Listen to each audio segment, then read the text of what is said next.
Good morning. It's good to be with you on this Wednesday morning. It's great to be continuing in our time in God's Word together. Today we're going to pick up with the book of Esther in the Old Testament. We just finished Ruth, and Ruth was a wonderful time together. I love Ruth. Ruth is just one of those great books of the Bible, and I think we can learn a lot from her story about the power of kindness. Today I want to look at another great leader in Scripture, another female in the church in the history of the Bible who is a phenomenal leader and faithful servant of God. And so I want to look at Esther. Esther is a great story.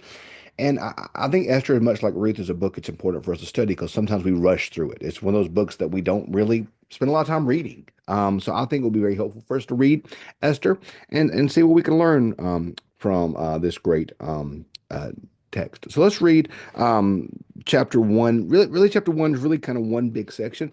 And chapter one sets the scene for several things that are going to be of great importance in the chapters that are to come. So let's read Esther chapter one. This is what happened during the time of Xerxes. The Xerxes who ruled over the 127 provinces stretching from India to Kush. At that time, King Xerxes reigned from his royal throne in the citadel of Susa. In that third year of his reign, he gave a banquet to all of his nobles and officials, the military leaders of Persia and Media. The princes and the nobles of the provinces were present. For a full 180 days, he displayed the vast wealth of his kingdom and the splendor and the glory of his majesty. When these days were over, the king gave a banquet lasting 7 days in the enclosed garden of the king's palace for all the people from the least to the greatest in the citadel of Susa. The garden had hangings of white and blue linen fastened with cords of white linen and purple material to silver rings on marble pillars.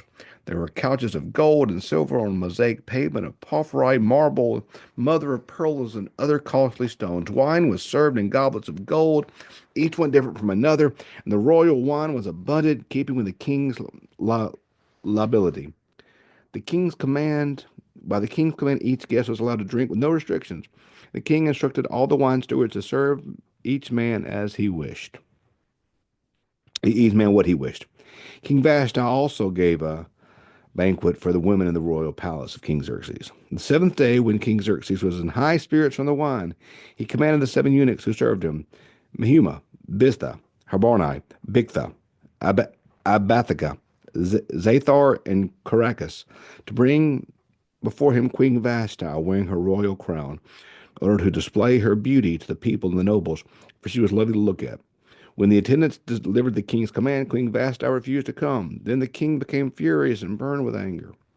Since it was customary for the king to consult experts in matters of law and justice, he spoke with the wise men who understood the times and were closest to the king: Koreshna, Sinthar, Adamtha, Tarshish, Meres, Marcinia, and Memucan, the seven nobles of Persia and Media, who had special acts to the king and were highest in the kingdom.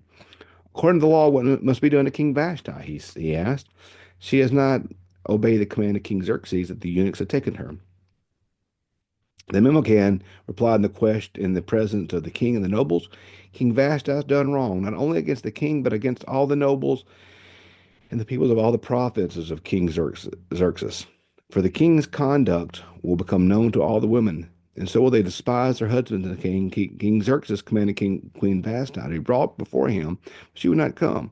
On this very day, the Persians, the Medina women of the nobility, have heard about the queen's conduct, and will respond to all the king's nobles in the same way. There will be no end to the disrespect and discord. Therefore, if it pleases the king, let him issue a royal decree, and let it be written in the laws of Persia and Media, which cannot be repealed, that Vashti is to never again enter the presence of King Xerxes. And let the king give her royal position to someone else who is better than she. Then, when the king's edict is proclaimed through all the vast realm, all the women will respect their husband, from the least to the greatest. The kings and the nobles were very pleased with this advice, so the king did as Memucan proposed. He sent dispatches to all over the kingdom, to each province in his own script, and to each people in their own language, proclaiming that every man should be ruler of his own household, using his native tongue. So, long story, and this sets a lot of exposition for some of the things we're going to see play out right now. So, notice King Vashti refused to enter. She refused to enter into, basically refused to do what the king said. He said, "You're to come," and notice how he's not even treating her like a person. So we see early on all these displays of grandeur, all this wealth, all the pillars and the linens and the wines and the this and the that. He's showing off for everybody to see, just showing off, just like a peacock strutting around. And he really wants to show off. Says, "Hey, my wife's beautiful. I'm bringing her in here, show her off, and everybody's going to know how awesome I am."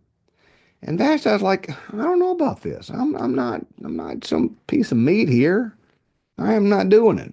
And he didn't like that. One thing about kings, kings typically don't like being told no. That typically does not go well. So what happens? Vashti refuses to obey the king. She's exiled. She's out.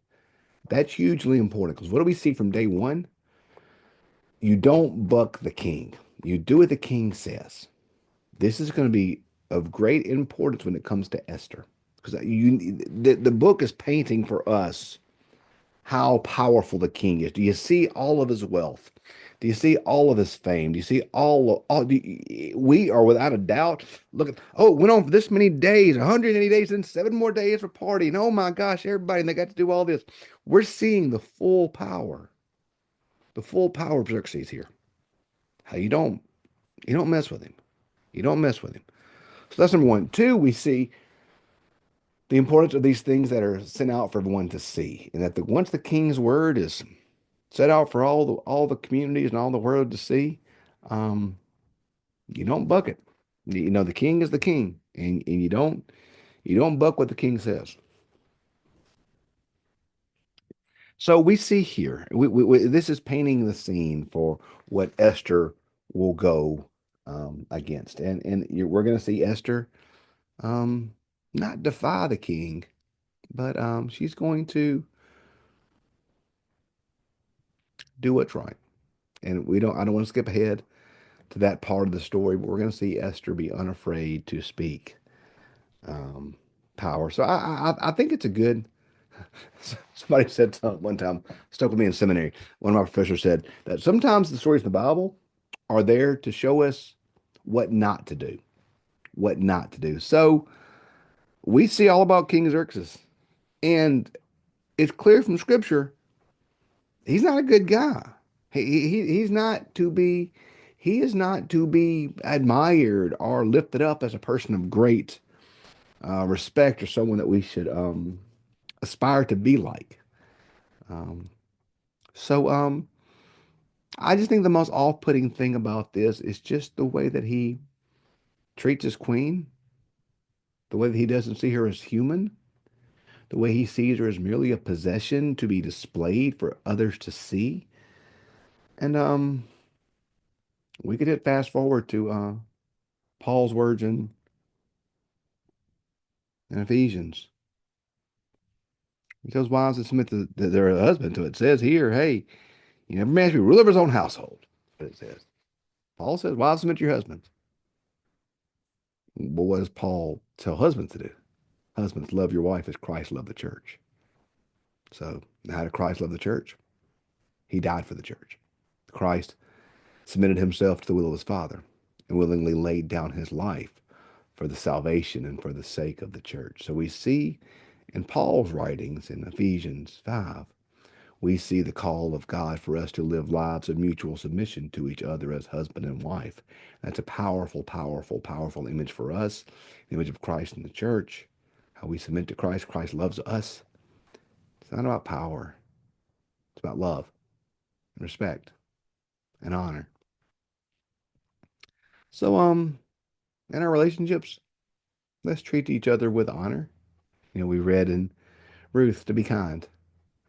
We see early in Esther what happens when we don't regard others with respect. We don't we don't love them and respect them and show them the worth they deserve. Vashti didn't do what the king says, and she's done. She's done. We see who he is. So pay attention to that. Because when we see that, we're going to see the courage that Esther has in the midst of this. So All right, some good. We call this world building. We get to see who everyone is now, and we're going to see Esther emerge soon and see her courage. So, thanks for being with us. Love each other, love God, love neighbor. You do that, you'll be just fine. So, thanks for being with us. Have a great day.